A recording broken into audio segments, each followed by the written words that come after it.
like to thank my workshop mentors, It Jim could be Crusoe, louder. Jim Crusoe, Christine Hale, Tanana Reef Dew, Victoria Patterson, Alistair McCartney. Still can't hear it. The mic closer to her mouth. I can hear it, but I'm in the front row. You can fix this. Yes, we No, can it's fix something it. in the eye.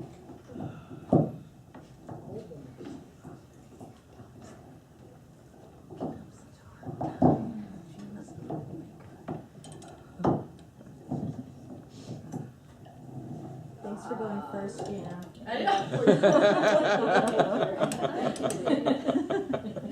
I'm always the tester. You just start again.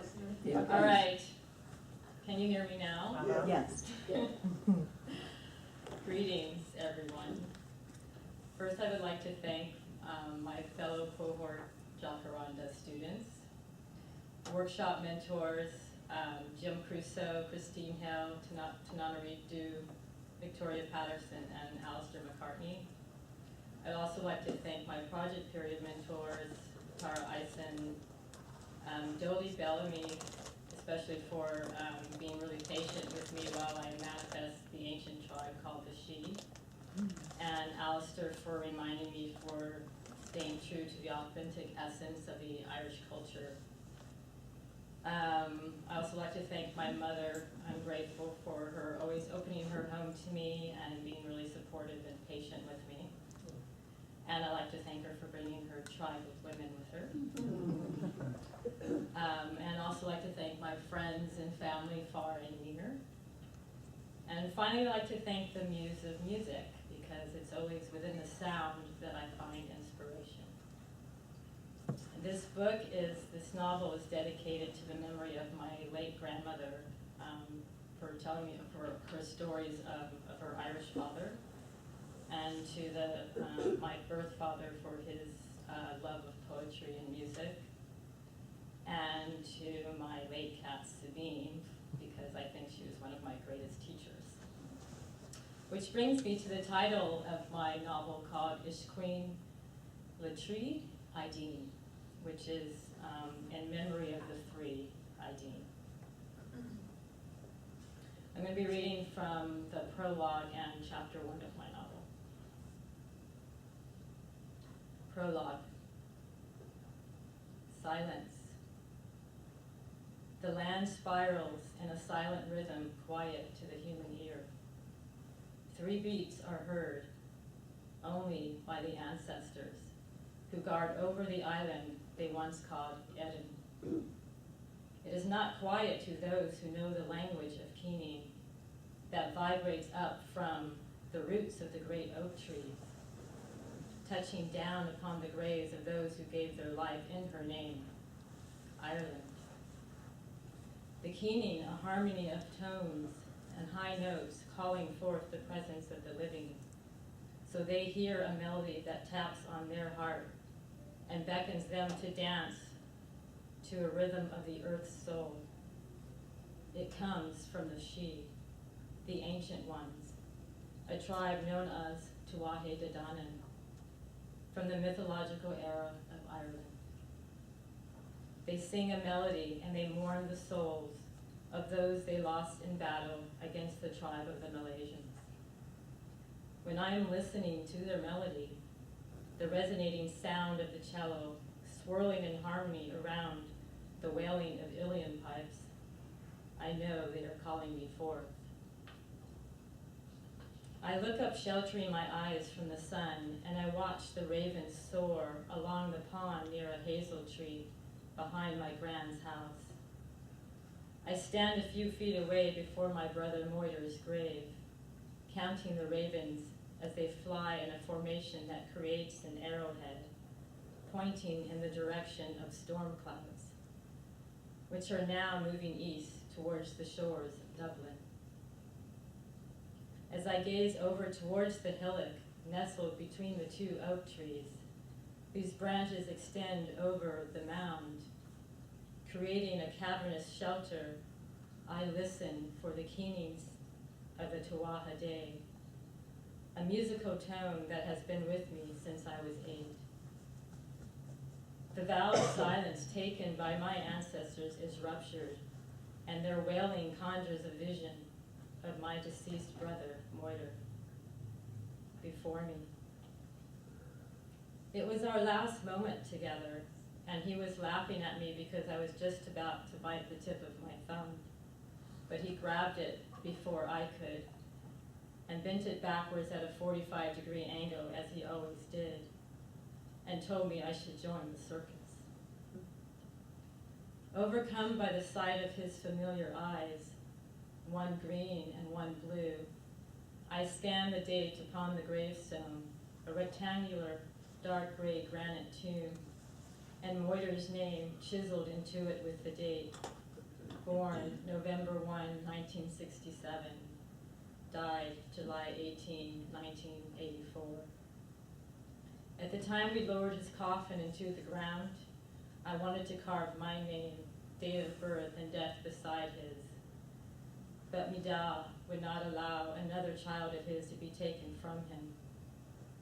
It's now 1997, yet Moiter's image is as clear as the day he last spoke my name. I still weep every time he shows himself to me, the snapshot of him standing below the oak, watching me walk on the branch. Today is my 21st birthday, May 1st, Beltane, a holy day of union celebrated by my ancestors. And I return home to Ireland for the time we call the Troubles, when Moiter was taken from my family, has finally come to an end. The gunfire of the Irish Republican Army no longer rings in my ears, nor the explosion from car bombs of the Republican bars, the local shops, and the Bank of Ireland no longer ruptured through my body, creating an ominous silence moving over the land of Ireland. For there was finally a ceasefire, a laying down of arms. There was a trembling tone that ruptured the day I left Dublin 13 years ago that hovers around me today. After Moiter's death, Mida took my mother and me to San Francisco away from the violence. Yet all that time, I was still haunted by the voices of the ancient ones calling me forth. For there is a prophecy that binds me to this land. The ravens skim the water's surface as they search for the glistening salmon that swim amongst the moss and reeds. The salmon swim in delight because there stands a hazel tree near the pond, offering nuts which have fallen from the branches dangling over the water's surface, settling to the bottom of the pond. The hazel tree and the salmon were held sacred by the Druids, known for their poetry and skills in divination. For the ancient ones said that when the salmon ate the nuts of the hazel tree, and the Druids in turn ate the salmon, it bestowed wisdom upon them. This is our family tree, gifts we are bound by that link us to the ancient one. As I kneel down, touching the engraved dates upon Moiter's gravestone, behind me, near the hazel tree, the three women of the She, Queen Ideen, Grace, and Madeline, walk towards me, sounding out the melody that I've been singing since I was 8. With my hand upon my belly, I gasp and join in, sensing the solace of a song I yearn for in this grieving moment. The ground beneath my feet trembles, and I know the ancient ones welcome my arrival, for the thunder in the sky mirrors their voices. The three Ideen women of the She stand before me. Queen Ideen hands me her silver comb, and I finally see there is an engraving of honeysuckle petals. Madeline bites the tip of her thumb and opens her palm where she holds the silver medallion she has always worn around her neck. Upon it is engraved the word in Irish, Ilion. And Grace, no longer weak or shy, steps forward as tears stream down her cheeks. She hands me the blade of Noida, speaking calmly and softly. Moira says it is time. Take the blade of old Silverhand and find the other treasures. And with a wink, they are gone. I gather these 3 gifts and walk, my bare feet in sync with the voices below the earth. And I smile, eyes full of tears, and whisper, Ere. Chapter 1, Bikini Music. I was never afraid of darkness, nor did I believe evil monsters hid under my bed, but I've always believed in spirits, ghosts, and fairies, especially the ones we called the she. In my dreams, they were always tumultuous storms, thunder as loud as gunfire, and lightning that could ignite a branch into a bonfire. My dreams were the first place I listened and learned that morning comes in the form of music, a keening sound. The first time I met Ideen, there was darkness, but no rain. And it was abhorrently loud, and covering my ears would not help. I was in a dream. I knew because there was no order and everything was out of place. The oak tree that lived near a cliff on the shores of Sandy Mount was not near the Ulysses Tower, but surrounded by graves, headstones, and hillocks along the sand and close to the sea. The lamenting came from a woman who sat between the graves, combing her hair with a silver comb that sparked and flickered. There was an indigo aura that encircled her body, and her plum-red hair glimmered with each stroke of her hand upon her hair.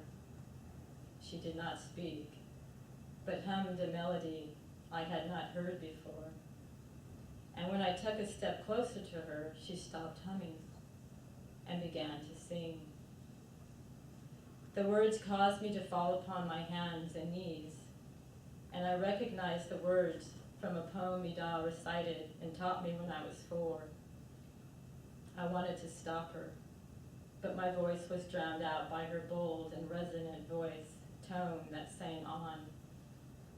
Where dips the rocky highland of Sleuth within the lake, there lies a leafy island where flappy herons wake. The drowsy water rats, there we've hid our fairy vats, full of berries and of reddest stolen cherries.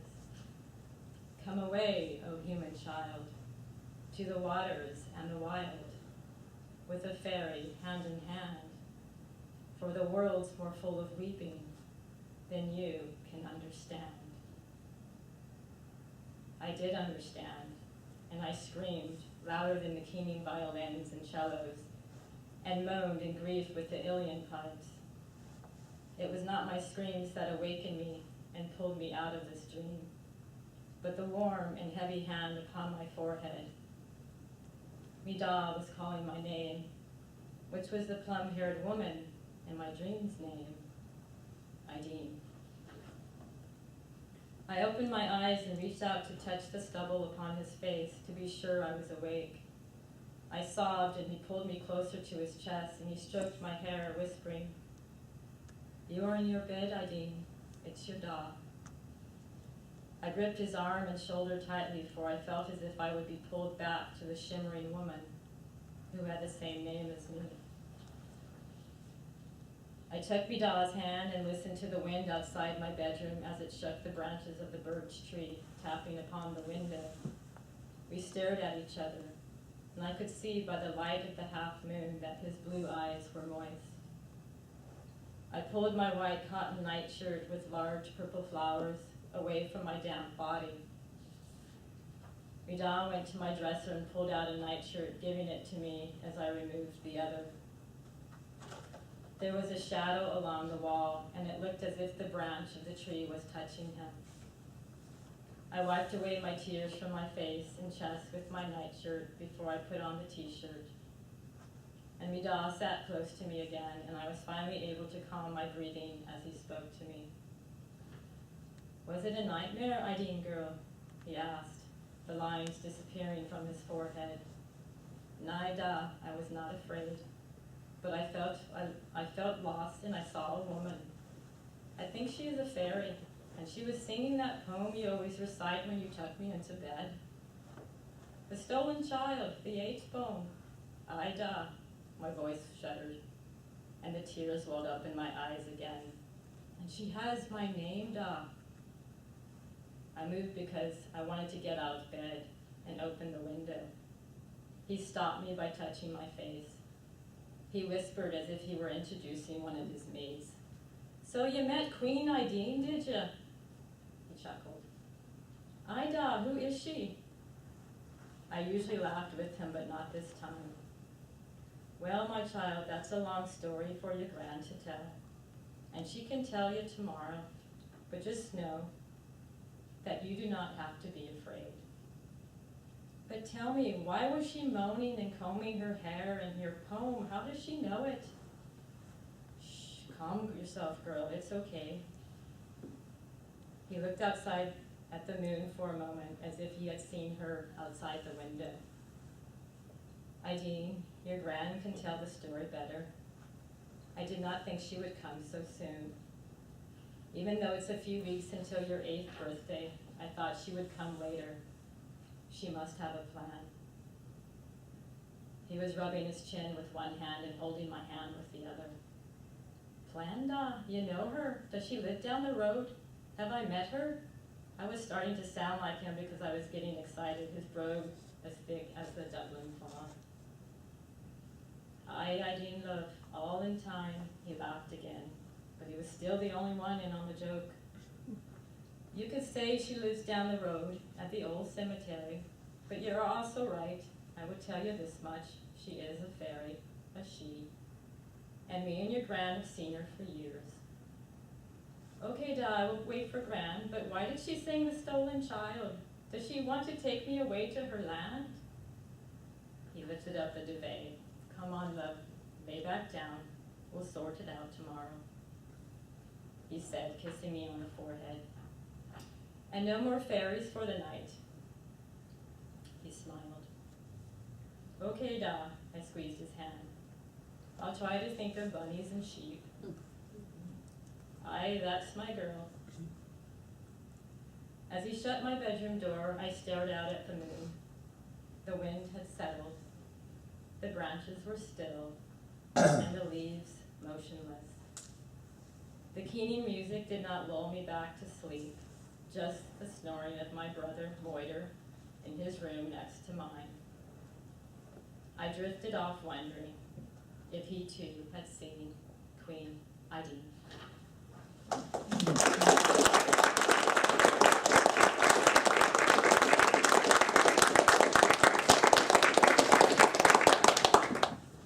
Thank you, Gina.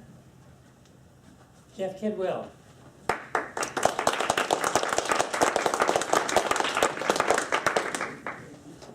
It's a maze up here.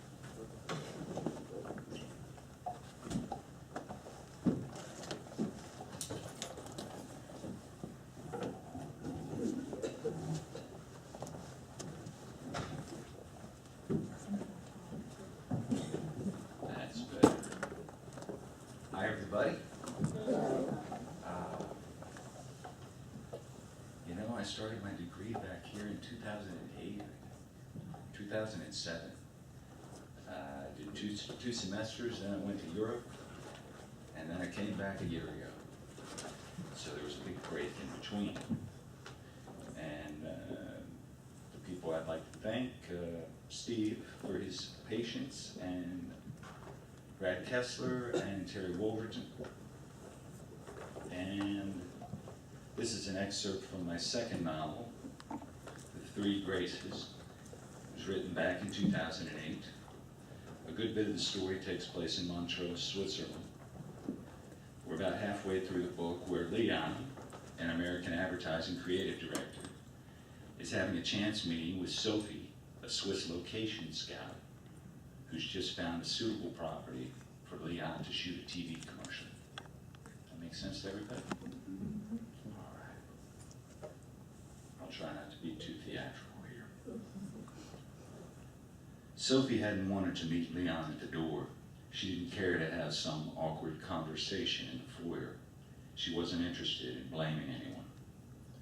When Stefan, the production coordinator, had first pulled up, Sophie was right there, watching from the window. She saw Leon get out of the car. She recognized the look on his face. Something about it made her smile, but she didn't feel happy. Then she saw the girl. She was in her 20s, too old to be a daughter, too young for Leon, but who could say? Maybe that's how it was now. Maybe someone hurt him.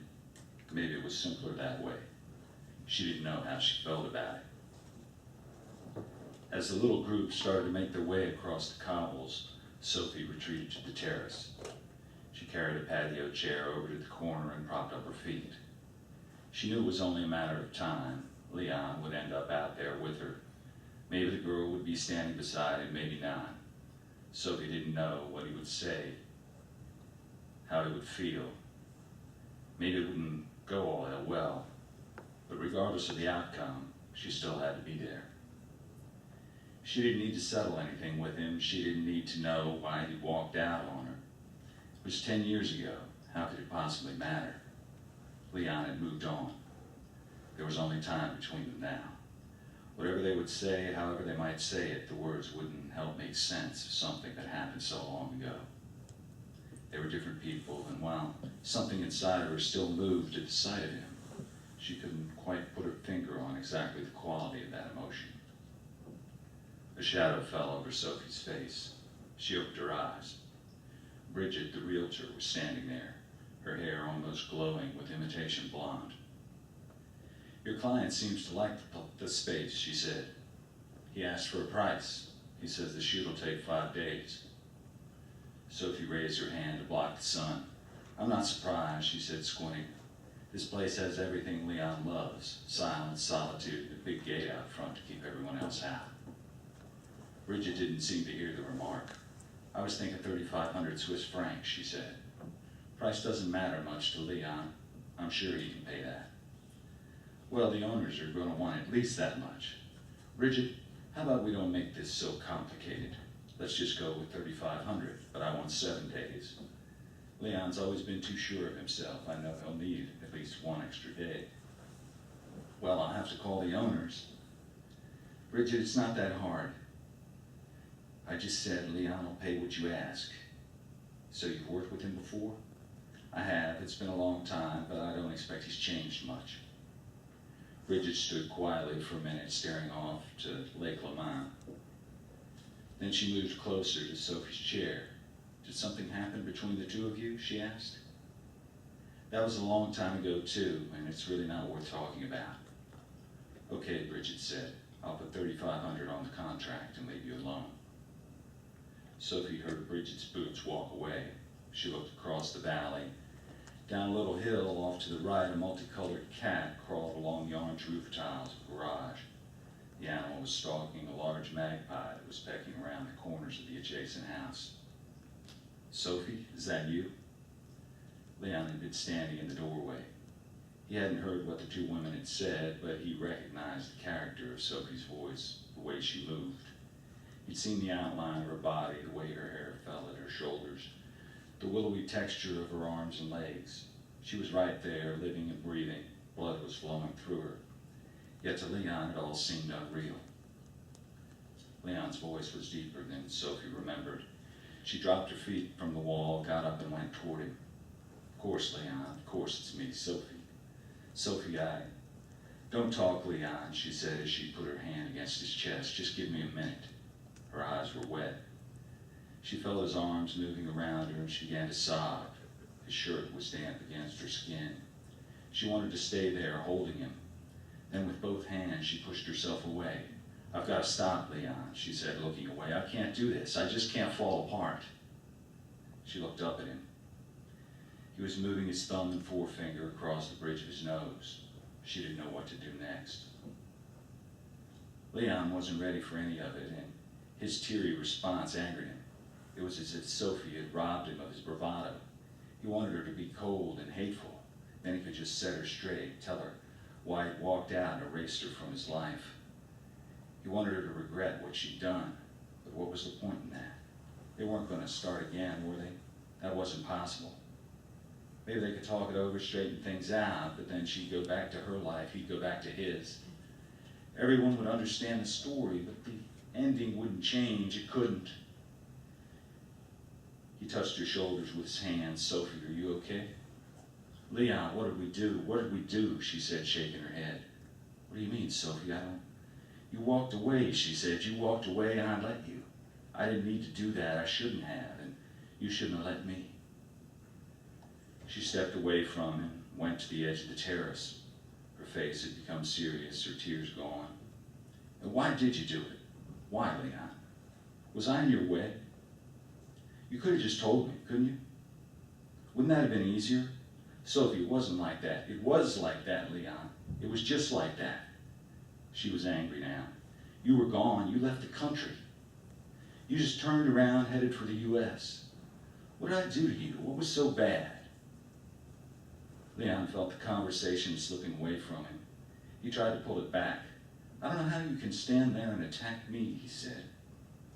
All I did was walk away. I did you a favor. I uncomplicated your life. You did me a favor. You uncomplicated my life. Leon, you broke my heart and you never gave it a second thought. You didn't lose a bit of sleep. It was easy for you, wasn't it? Well, not for me. It wasn't the same for me. Yeah, maybe it started as some kind of fling, but then I fell for you. I fell hard, and if you asked me, I would have gone anywhere with you, done anything, but you couldn't do that, could you? Why, Leon? Something better come along? Was that little high school girl that you drove up here with, or maybe somebody else? Wait a minute, Mara's here for the project. It's Mara, is it? How perfectly new age. She's the assistant to the, of course she is. How silly of me. There's no reason for me to think anything would be out of the ordinary. You've always been such an honorable man. Sophie, I don't know how you can do it. How you can fool yourself like this. You know exactly why all this happened. I was just being reasonable. It couldn't have worked anyway. Come on, live in the real world for just a minute. Ignoring something doesn't mean it's just going to disappear. I don't know what you're talking about, Leon. It was already working, and there was nothing to make it change. You were just a coward. Leon stalled for a second. That's pretty low, Sophie, he said. That's pretty low. His tone had changed. He looked up at her. But I'm going to let it pass. I'm going to pretend it just slipped out. Maybe you meant it, maybe you didn't. I know what happened, Leon. I was there. I'm just telling you what happened.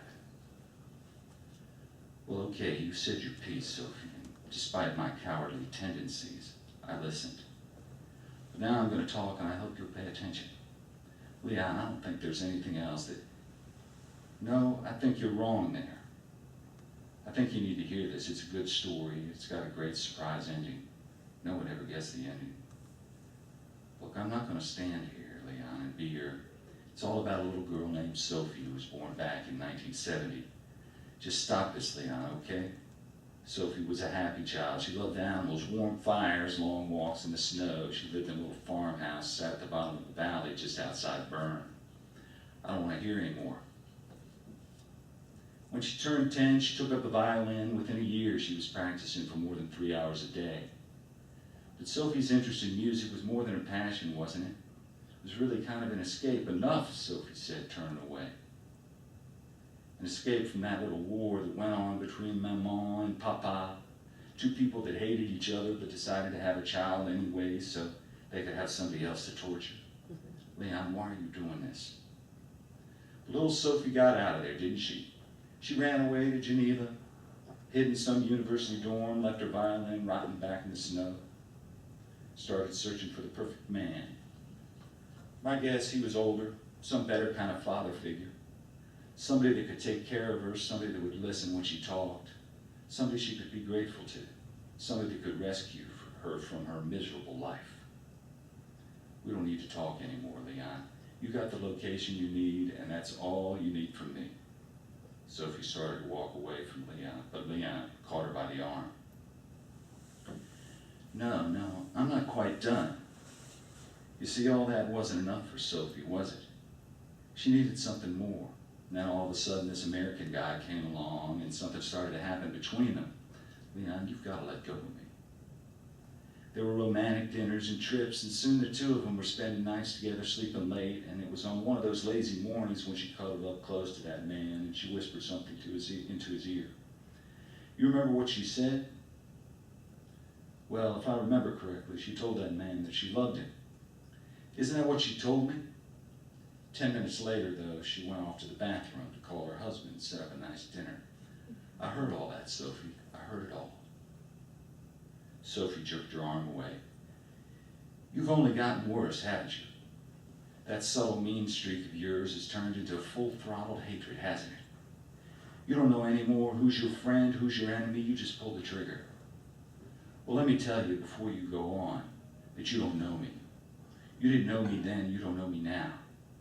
Yes, I told you that I loved you, and I meant it. If I said it right now, I'd still mean it. But you don't know the story. I think I do. You just couldn't leave the guy. You couldn't do it. Your conscience was too heavy, and you were too indebted to your savior to ever betray him. He'd done so much for you, it would never happen. Even for your own peace of mind, for your own happiness, you could never pay back that debt. You're right, Gina, you're right. I couldn't pay back that debt. No one did for me what that man did. Yeah, my parents didn't help me much, but Henri, he knew that, and he put up with me. No matter what my mood, what shit I gave him, he never gave up on me, and he never asked for a thing in return. He was just there. He was always there, and incidentally, so you get the story straight the next time, I've never been married. And Henri and I, we didn't live together. We didn't sleep together. That's all you, Leon. That's your story. Leon tried to speak, but Sophie cut him off. Yeah, Henri was rich. His parents left him a huge place up by the vineyards with a guest house, and I rented it from him. That's where I stayed. When you and I got together, damn you, Leon, Henri was dying. He smoked like a chimney for 40 years. He was on oxygen, every kind of medication you could imagine. He could barely speak. They'd already operated on him twice. I was taking care of him, Leon, cooking for him, doing whatever he couldn't do for himself, and he hated it. He didn't want anyone doing anything for him. He wanted to be the benefactor. He liked doing good. That's all he wanted to do, to be a nice guy, and then he was helpless and couldn't do a thing. And it killed him, Leon. It just killed him.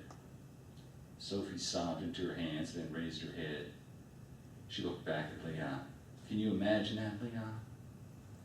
Do you have any idea in that hard heart of yours what that could feel like?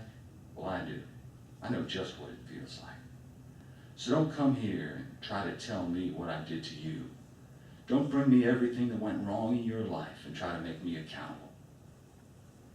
Leon was silent.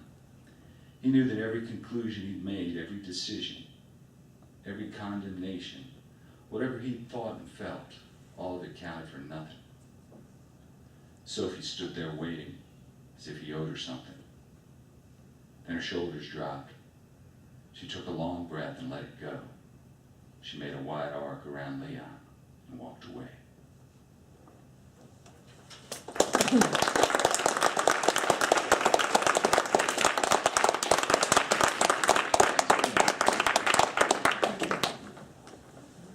Thank you, Jeff. Thank you. Donna Rafanello.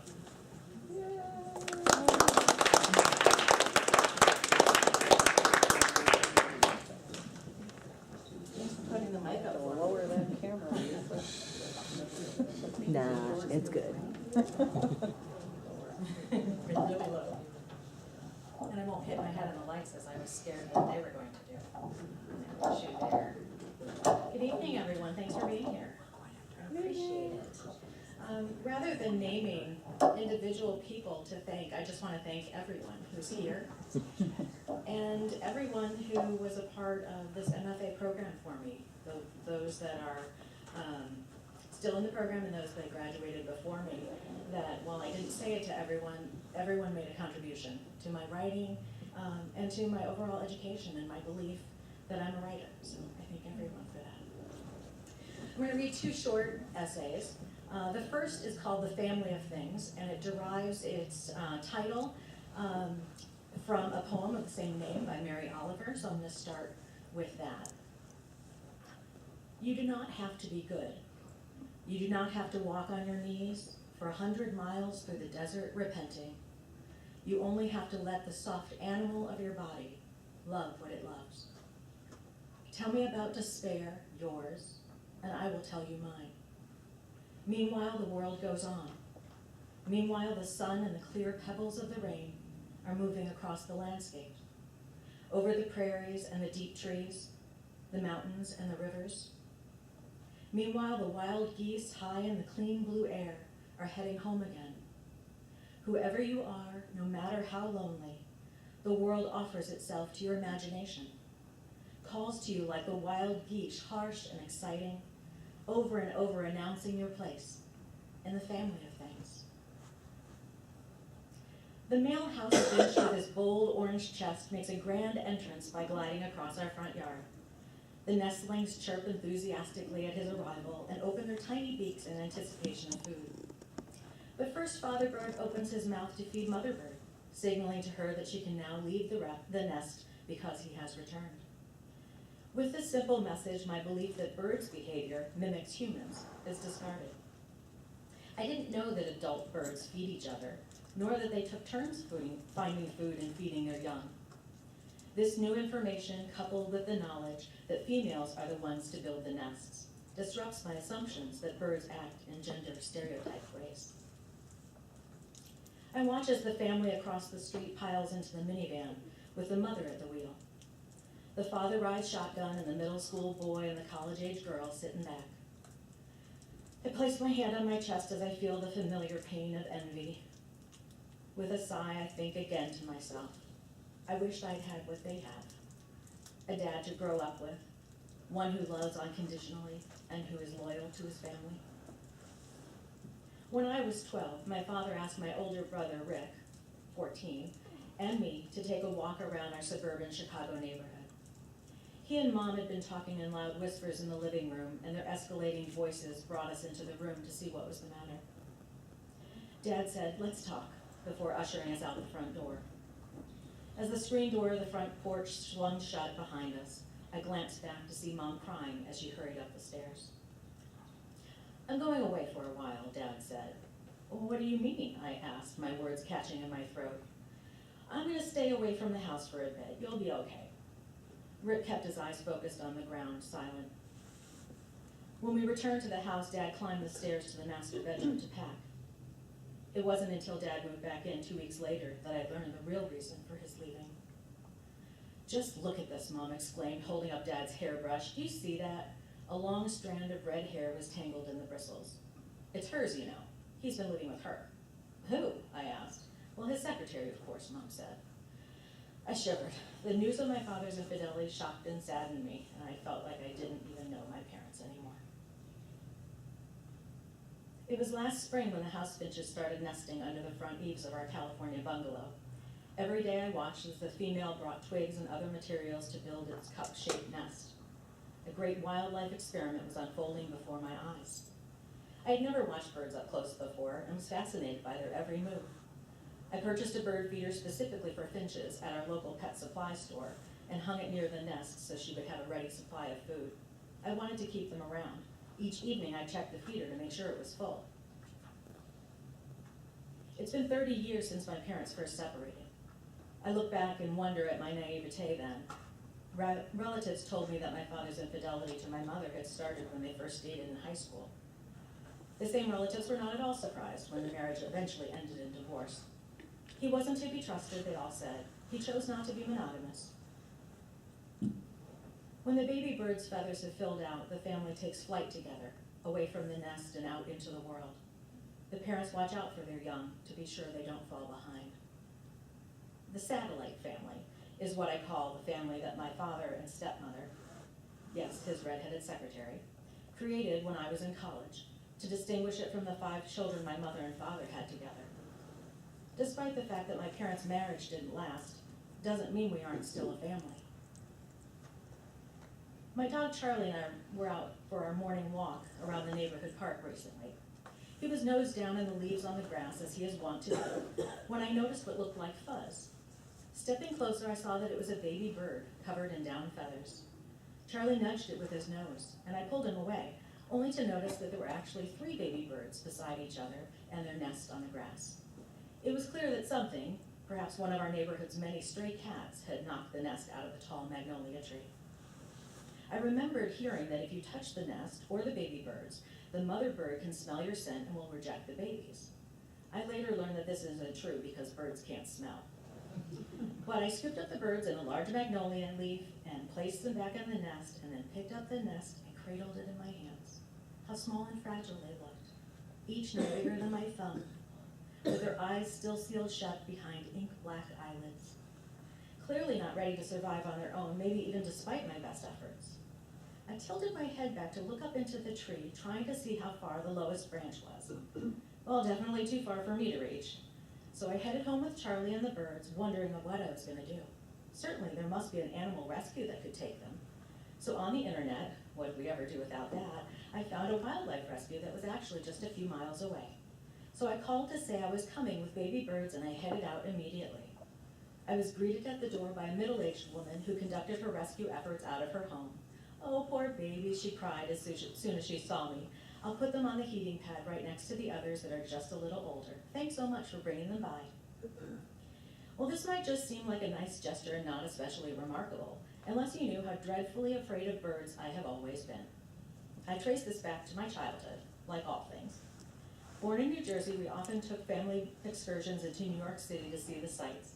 Central Park, the Statue of Liberty, Rockefeller Plaza, and the Empire State Building. Pigeons were everywhere, trying to eat your food, or land or poop on your head, or worse, fly past your face at close range, and I hated them. When I was 9, my family moved to Chicago for Dad's work. Our local park had mature trees, and we liked to enjoy picnics there and beach time on the shores of Lake Michigan.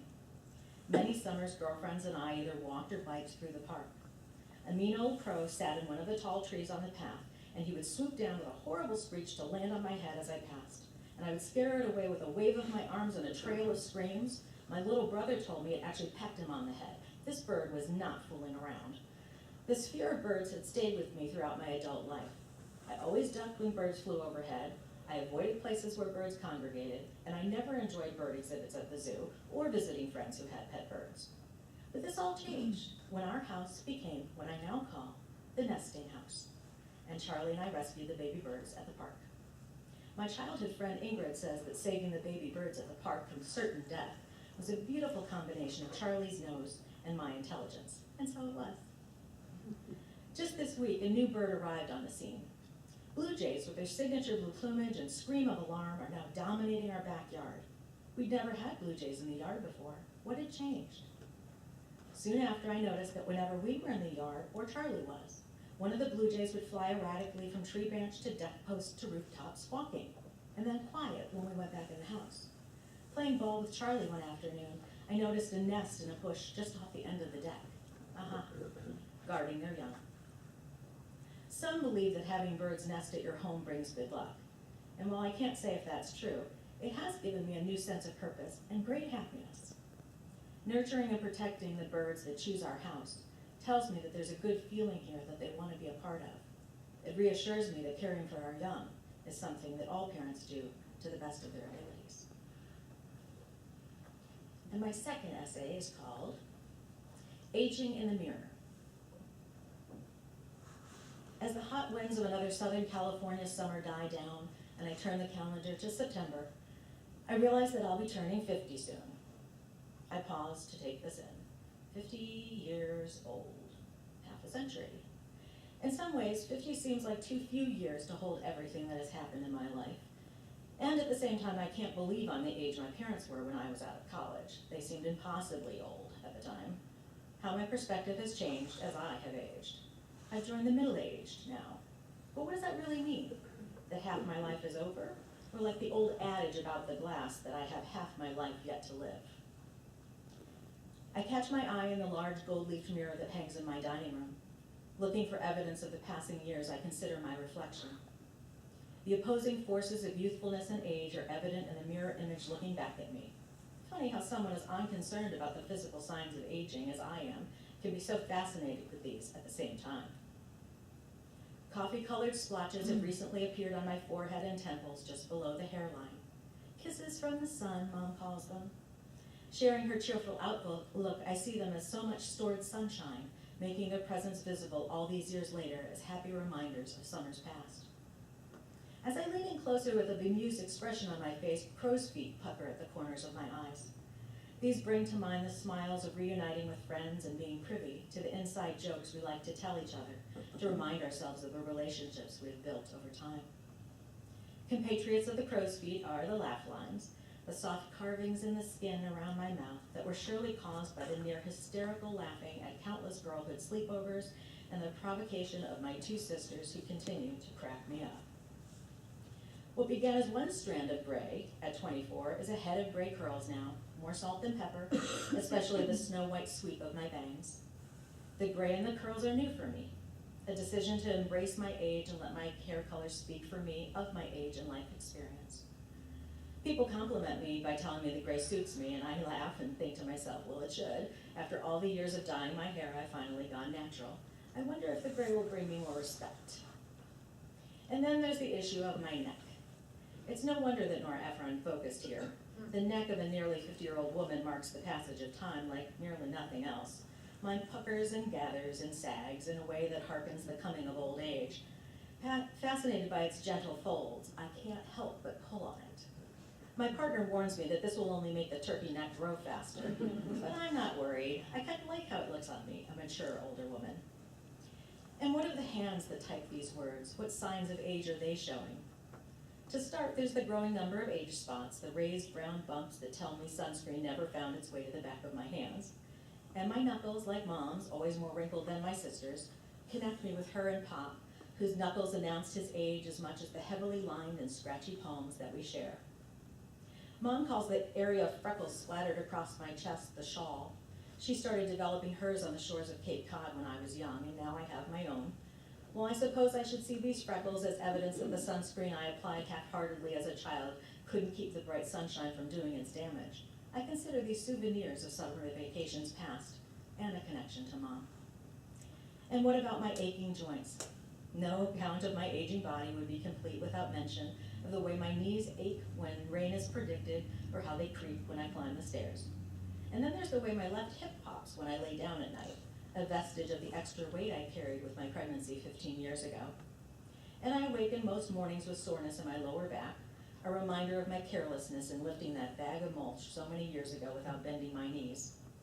It takes a bit of stretching and moving around before I can work out all the kinks and begin my day. So what do you get when you add up all the years and aches and freckles and age spots? It seems to me you get the portrait of a life spent largely outdoors with the sun on my face and my hands in the dirt, making mud pies or in the sand, creating drift castles, and later wrist deep in dirt, planting crocuses in fall for an early spring pick-me-up to coincide with my daughter's March birth, or mums in the fall as a splash of color for trick-or-treaters. The people I admire most in the world, whether still with us or long gone, all knew how to age gracefully. Never a word of complaint from them about aging. They all seemed to accept what the years brought and were grateful for every moment they were granted here on this earth. This included Mom, my 97-year-old great-grandmother, who suffered from severe arthritis but rose each day with an enthusiasm for what the day would bring. I look at the age spots on my dad's forehead from years of sun exposure. His skin is several shades darker there and reminiscent of my Italian grandparents, who both had the same complexion after years of vacations to Atlantic City. My mother's fair Irish skin, on the other hand, continues to lighten with time.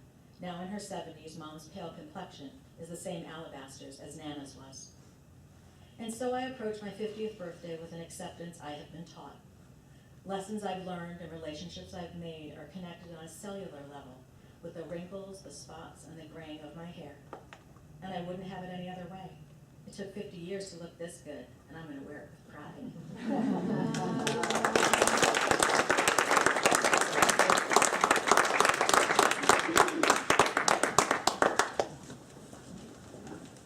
Thank you, Donna. To introduce our final reader this evening, Paula Orr.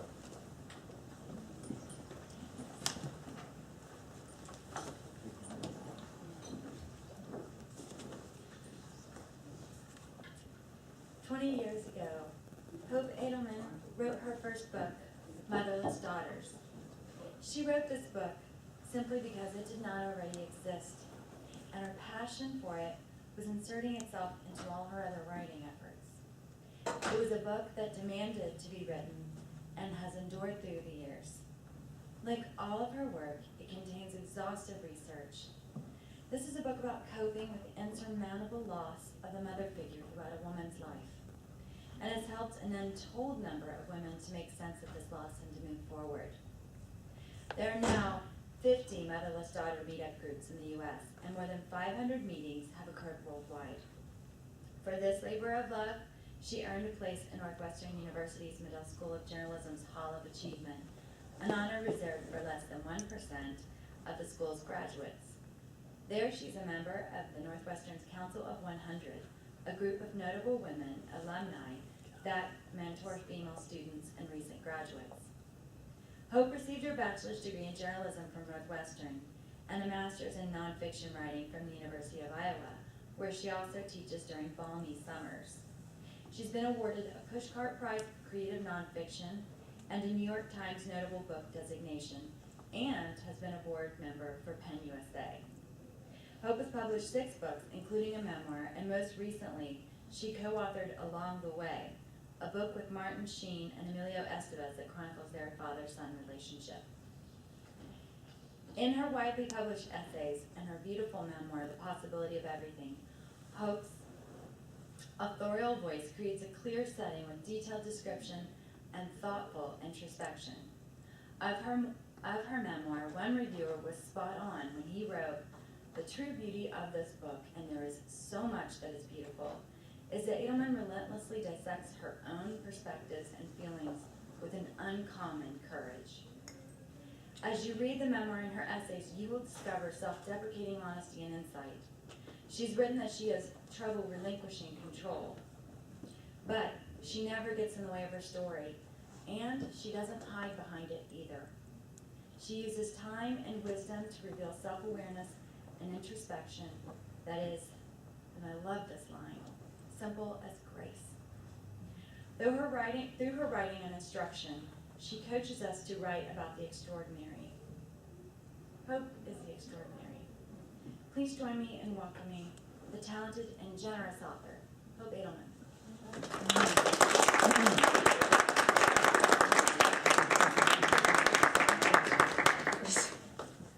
Oh my God, I gotta live up to my own bio. I am going to be doing my very first multimedia essay. I have no idea how that's going to work. They assure me that this is going to come on, and Steve, I need to be able to see the board while I'm reading, so could we move the podium out there, and I might have to. I'll just tell you a little bit about this while it's warming up. This is, I'm debuting this piece. I've never read it in public before. Right now it's at about 40 pages, and I was just about to finish it. For those of you who live in Los Angeles and have been following the story, my kids go to Malibu High School, which is now being tested for contamination. The EPA's come in, the California Department of Health is in. It's a big drama, and you'll understand why that happening right now, as I was just about to finish this essay, means that this essay is now probably going to turn into something else completely. I don't see. Oh, there it is. That's what it's supposed to look like. Okay, that's where we'll start. So this multimedia presentation, ultimately, when this essay gets finished, is going to have audio and probably some video. And so this isn't even really the 1.0 version. This is like the 0.5 version. But I know that this is probably the kindest audience that a reader could ever have. So I'm just going to go for it and hope for the best. And you all can tell me what you think is working and what's not, because it's very much a work in progress. Okay, I'm going to have to stand like this. In the light. Okay. So Pleasant Ridge Road is the title, the working title of the piece. It's the stuff of science fiction when you really think about it. An elementary school built on top of a former Army missile site. What kind of imagination would wed such a pair? Toxic chemicals flushed into open seepage pits. Children turning cartwheels across the grass. and all those families on the other side of the porous chain link fence, quietly going through the motions of their ordinary days. It's been more than 30 years now, but still, whenever a lymph node swells in my neck, I never think virus. I never think strep throat. I'm thinking Hodgkin's. I'm thinking that damn neighborhood. I'm thinking about a row of 30 Ajax missiles angled up toward the sky, and a lone Army private in a Jeep with his binoculars trained on the clouds, waiting for our airmail package from the Soviets to arrive. My parents bought the house on Pleasant Ridge Road in 1969. $39,000 got them 3 bedrooms up and 2 bedrooms down, 2.5 baths and an avocado kitchen in a split-level design. Their parcel was one of 101 carved from a former apple orchard on Grandview Avenue, 35 miles northwest of Manhattan. The neighborhood had wide streets, cul-de-sacs, and deep backyards. All the trees bore fruit. Dozens of families joined the exodus from Riverdale, Brooklyn, and Westchester County in that spring of '69, lured by affordable single-family housing and high-ranking public schools. Pleasant Ridge Road in Spring Valley, New York. They must have sounded downright idyllic to my parents, who were coming from a cramped 2-bedroom high-rise apartment in Yonkers, with a partial view of the thruway and daily mouthfuls of smog. We left Yonkers on a brilliantly bright, cold Saturday morning in March, gliding toward the Tappan Zee Bridge in our red Oldsmobile Cutlass Supreme. I was 4.5, my sister not quite 2. My mother balanced the refrigerator's vegetable crisper between her and my father on the front seat. She hadn't known how else to transport food still too good to toss. Bracing the plastic drawer with her left arm as we approached the Hudson River, she made up a silly song. I see the bridge and the bridge sees me. I see the bridge and my name is Lee. Nobody in the car was named Lee, but it felt as if any one of us could be someday. The air crackled with possibility, charged with the current of all things new. Forever after, whenever I think of moving day, I remember the sun-spangled surface of the river, the bridge's silver suspension cables arcing above us, the cucumbers jiggling and bouncing in their plastic cage as my mother sang. Of course, there was no Army private keeping solitary watch in his Jeep. That's just my imagination crafting a credible image of vigilance, vulnerability, and fear. By 1956, the year the Spring Valley Nike missile site base opened on Grandview Avenue, the U.S. Army had acquisition radar, target tracking radar, and missile tracking radar to detect and pinpoint incoming aircraft, all bases covered in every meaning of the phrase. The Spring Valley site, aka New York 99, was the northernmost of New York City's 22 Nike bases, part of the nation's Eisenhower-era combat-ready surface-to-air missile initiative to protect American cities against Soviet air attack. Necklaces of manned bases surrounded all major population centers and strategic targets across the country, nearly 300 bases in all. Chicago was encircled by 22, San Francisco 16, Hanford, Washington's nuclear plant had 4. Bordered by apple orchards on 2 sides and a colonial-era cemetery on a 3rd, New York 99 housed 30 slender Ajax missiles in underground magazines. Above ground were the launch rails, fueling areas, generators, radio equipment, seepage pits, and sentry posts. Like most Nike sites, New York 99 also had cinder block administration buildings with flat roofs, barracks, and mess hall. A whole little clandestine prefab village flourished behind the security fence and barbed wire just in case. Quintessential Cold War logic. You could never be too certain or too safe. The Ajax missiles at New York 99 were liquid-fueled, designed to travel at 1,600 miles per hour and reach aircraft up to 70,000 feet. But their range was only 25 miles, which would allow a Soviet missile to get alarmingly close.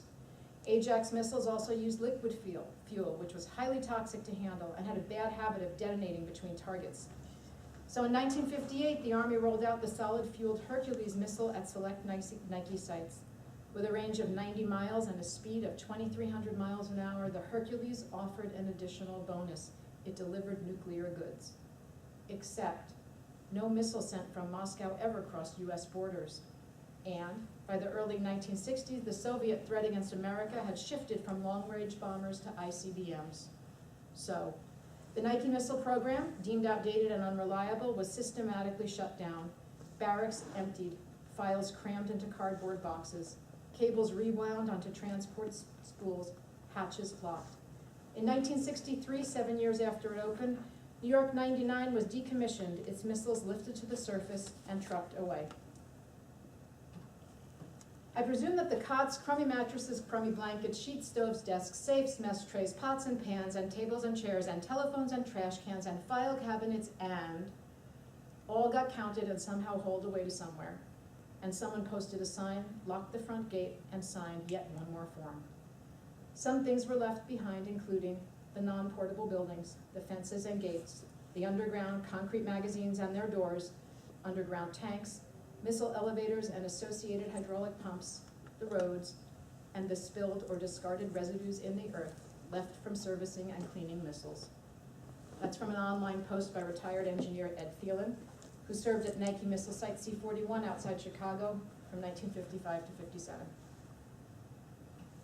Pleasant Ridge Road was infested with children, a dense kid pack of Davids and Stacys and Michelles. In the summer of '69, we catapulted from dinner tables to front lawns, dyed unnatural shades of lawn Dr. Green. My father broke ground for a garden in the far corner of our backyard and tended it in the evenings while I played ring-a-levio with my friends Lauren and Mark under the crabapple trees. Junior high boys hit softballs in the streets. The older girls sat in tight clumps on brick and cement front steps, drawing little ink tattoos on their arms until the streetlights blinked on, everyone's signal to head back home. It was, I imagine, the exact facsimile of suburbia our parents had hoped to find. In July, a man walked on the moon. 4 years later, and 68 miles away, 500,000 people huddled in the rain and mud for 3 days of music, peace, and love.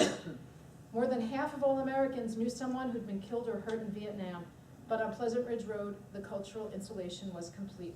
The few draft-age boys in the neighborhood had all received college deferments, and the music emanating from basement hi-fis was more likely to be Frank Sinatra and the Jackson 5 than Janis Joplin or the band.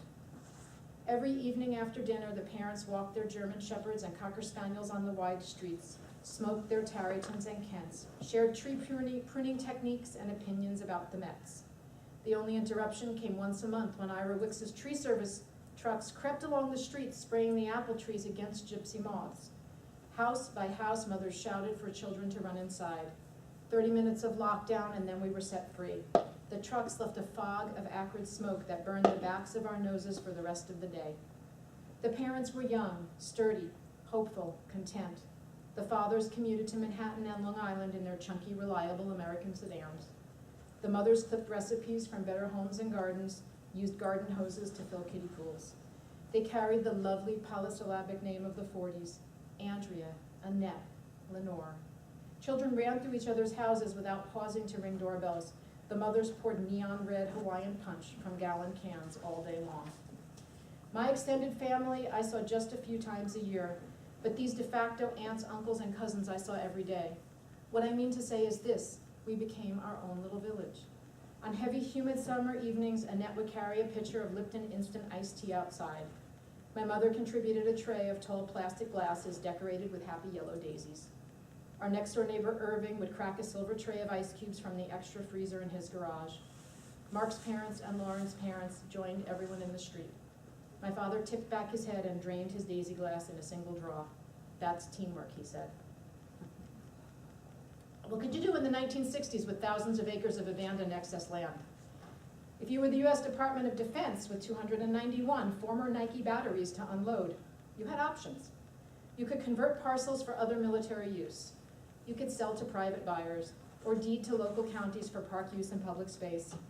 Or you could hitch a ride on the Federal Property and Administrative Service Act of 1949, authorizing clean transfers of federal property for educational or public recreational use. That's how a clinical nursery for mentally handicapped children took possession of an abandoned Nike site outside of Boston. It's how Bergen County, New Jersey turned swords into bridle paths, said the New York Times, by converting a former Nike site into stables, tack rooms, and ring trails for rental horses. It's how a group of Quakers, in an act of conscious pacifism, took over former Nike land in East Norwich, New York, and built an institute there to study global problems and solutions. And it's how, in Spring Valley, New York, an overcrowded school district got 21 acres for a song. The Grandview Nike site is available to the school district at no cost. It is located in an area where a new school is needed because the pupil population is growing. A former Nike missile base, This property was deeded to Ramapo II by the federal government in September 1966.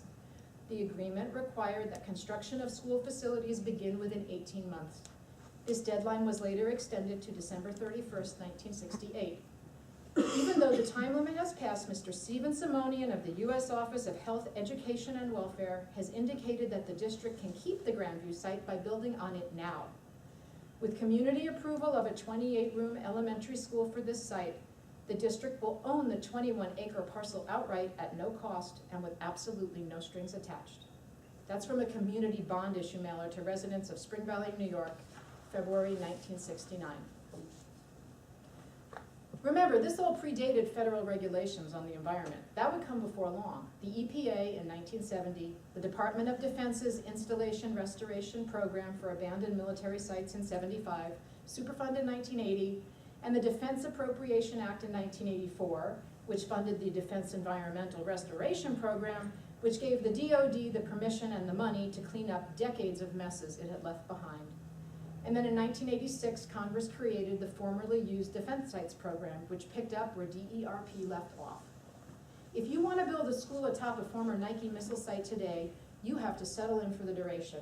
Case in point, the construction of Kingston High School at former Nike missile launch site S-92, S being for Seattle, in Kitsap County, Washington. No less than 7 site assessments for harmful contaminants were conducted on the land between 1987 and 2000, the year the school opened its doors. 2 of these studies by the EPA and the Washington Department of Health were done after citizens worried about exposure to toxic chemicals and cancer rates in nearby neighborhoods filed petitions expressing their concerns. On the other hand, if you wanted to build a school atop a former Nike site in 1969, the process was much simpler. You acquired the land, you floated the bond measure, you hired the contractors, and you broke ground. It took time to build an elementary school in 1969, 19 months to be exact. In the meantime, Ramapo Central School District No. 2, the largest school district in New York State, had to get creative. The junior and senior high schools, enrolled beyond capacity, were managing with prefab classrooms and staggered sessions, but 5- and 6-year-olds were the surprise bumper crop of the late 60s. Too many of us had moved onto Pleasant Ridge Road and its surrounding neighborhoods to fit in available class space. As a makeshift remedy, the district converted the empty cinder block buildings at the former Grandview Nike site into temporary first-grade classrooms. Additional classes were fashioned at the former Ramapo Nike site a mile down the road. In all, 11 barracks classrooms housed 257 students at New York 99. In the autumn of 1970, we watched from our barracks classrooms as the school up the hill progressed from a construction worker playground to an enormous sealed box. Its $1.86 million price tag would buy us swing sets, basketball courts, and a soccer field. At the barracks, we had only the lawn behind the cinder block building to play on, punctuated with manhole covers and square steel hatches marked U.S. Army Corps of Engineers. The former mess hall became our cafeteria and doubled as a gym when the lunch tables were collapsed and pushed aside. Art class was held in a portable trailer and taught by the cheerful, hefty Mrs. Laskowiak, who wore shapeless flowered muumuus and styled her hair in a copper bubble. Anyone who didn't behave, she told us, she would have to sit on. It's true. It kept us all in line. Once a month we practiced duck and cover drills, cowering in the hallways with our foreheads pressed to the walls until the old military sirens released us. Several times that fall, the school received bomb threats by phone, though I'm hard-pressed even now to explain from whom or why. After each call, we were hastily lined up and herded onto the back lawn, where we stood in sloppy formation, waiting for the tinny screech of the all-clear siren to signal our release. Some of those first graders, now in their late 40s, remember the barracks classrooms as perpetually too warm. Others remember them being too cold. I remember Mrs. Mazzarchi's classroom with a long reading table in the back, a blackboard in front, and an American flag standing at attention in the corner. We faced it every morning to recite the Pledge of Allegiance. Sometimes we added America the Beautiful just to jazz things up. It was a classroom like any other first grade classroom. What did we know? There's this. We were told not to drink the water. Instead, we brought juice or milk to school in clunky I Dream of Genie and Batman thermoses with thick silver glass linings that shattered into mirrored splinters if they hit the ground. When the new school was finished in February, we packed up our pencil cases and crayons, shrugged on our snowsuits, and trudged single file up the hill. Compared to the narrow barracks, Merrill L. Colton Elementary School was majestic and pristine. It offered rows of gleaming classrooms, a separate cafeteria and gym, a central carpeted library with theater seating for 40. Best of all, it was exclusively ours. The other grades wouldn't come until September.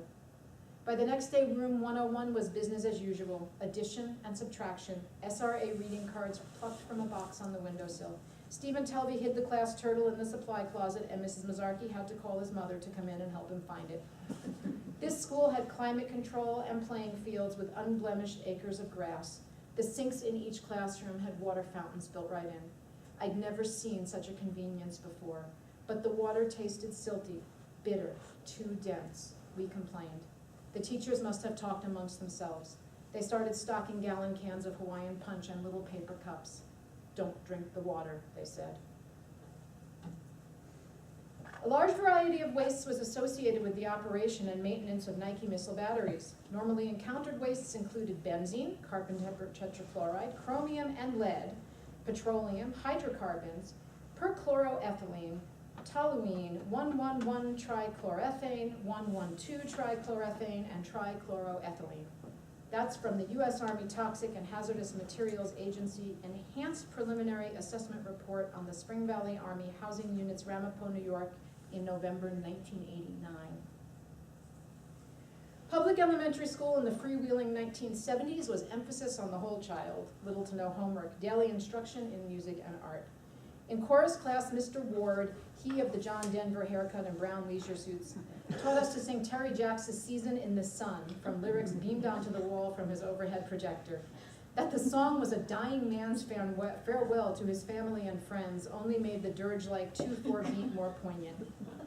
We performed it at our spring concert in 1974, while our parents, all still healthy then, waved fiercely from their folding chairs, snapping photos on Instamatic cameras with flash cubes that exploded like brilliant diamonds. The school had 600 students in all, with representatives of the district's 3 distinct demographic groups, Jews, Italian Catholics, and blacks, arriving each morning from 3 separate directions. Team sports lifted ethnic and racial barriers for the boys, everyone out there together on a level soccer field. Gymnastics served as equalizer for the girls. Petite, pliable girls who could bend their limbs like ticker toys and corkscrew their bodies through midair earned automatic popularity regardless of religion or skin tone, and from tall, gangly girls like me, a respect that bordered on awe. Watching them turn aerial cartwheels across the grass during recess, their arms clasped in tight X's against their chests as their legs whipped around and over their heads, was hypnotizing, seductive even. Lizzie was the standout among the gymnastic girls. 1 year younger than me and 6 inches shorter, her arms and thighs were ropey with the definition of an athlete who competed year-round. I couldn't help staring when she sped and tumbled across the grass. If we had the phrase girl crush back then, I would have known what to call it. Lizzie's family lived at the top of Pleasant Ridge Road, just over the fence that bordered the school. My mother called that stretch of the neighborhood Upper Pleasant Ridge. Upper Pleasant Ridge, where the mothers wore diamond tennis bracelets and sported year-round tans. Upper Pleasant Ridge, where the fathers wore suits to work and drove German cars. Though looking back, I suspect that class distinctions in the neighborhood were less considerable than my mother made them out to be. Hardly anyone left in the guise of upward mobility. Hardly anyone left at all. From time to time, a family would move for a job transfer, but for the most part, Pleasant Ridge Road remained a static ecosystem. The parents remodeled their basements, put in their underground pools, and stayed. It's hard to imagine a time, and not so long ago, when military bases were so carelessly abandoned. Toxic wastes poured onto surface soil and into nearby ponds, underground tanks full of diesel fuel left to corrode and leak over time. But it happened at Nike bases. It happened all the time. When the drive to a landfill was too far or too inconvenient, well, tough luck, wooded land. If the Army's petroleum, oil, and lubricant service missed a scheduled pickup, a full barrel's contents could wind up anywhere. Check the nearest low-lying ditch at any rural Nike site. When former Nike base operators were interviewed about their site's waste disposal practices 20 years after the fact, their recollections landed somewhere between ugly and downright illegal by standards today. On-site dumps were scheduled locations which would evade the attention of inspecting military officers reads a 94-page report prepared for the U.S. Army Corps of Engineers in 1986. Lakes, ponds, swamps, and ravines were suited to this purpose. Off-site dumps could have made use of virtually any nearby ravine or watercourse. Unofficial dumping was virtually a daily practice at some rural Nike locations. Who's to blame? In the early 1960s, fear of foreign menace loomed larger than dangers real or perceived at home. We were preoccupied, ignorant, too innocent, or maybe just too trusting. It all came eventually, it did. The investigations, the soil tests, the water tests, the 50-page site assessment reports, the cleanups, the reassurances, the questions, the incrimination, the mistrust, the blame. But it came 15 years too late for the residents of Pleasant Ridge Road. Natalie Gordon was among the first to be diagnosed. 35 years old, mother of a Lori, a David, and a Stacy, her breast cancer was found early enough to hope for full recovery. She waited until after her oldest daughter's bat mitzvah to start her chemotherapy, hardly missing a meeting at the synagogue sisterhood and the school PTA, or at least that's how it looked to everyone at the time. We knew she was sick only when she showed up one day with a gaily printed scarf wound tightly round her head. Stylish Natalie, she wore it like a fashion choice. Other mothers started buying turbans, not out of solidarity, but because in 1974, Natalie made a turban look so good. Neil Storm was next, brain cancer in his 40s. Neil was the father of my friend Karen, the middle child of 3. Her family lived in a gray colonial house with white trim halfway down Woodwind Lane, the dead-end street that curved off the bottom of Pleasant Ridge Road. Neil was first to die. From the outside, it happened so quietly and so fast. Not long after, his wife packed up the kids and moved away. One week, Karen was playing with the rest of us in the street. The next week, she and her family were gone. Totally random, could have happened to anyone, knock on wood, my parents said. 200 parents in the neighborhood, 2 diagnosed with cancer. Awful as Natalie's cancer and Neil's death were, 2 out of 200 wasn't statistically significant. No cause for alarm. Count your blessings, my father said. I'm gonna end there. I'm sorry.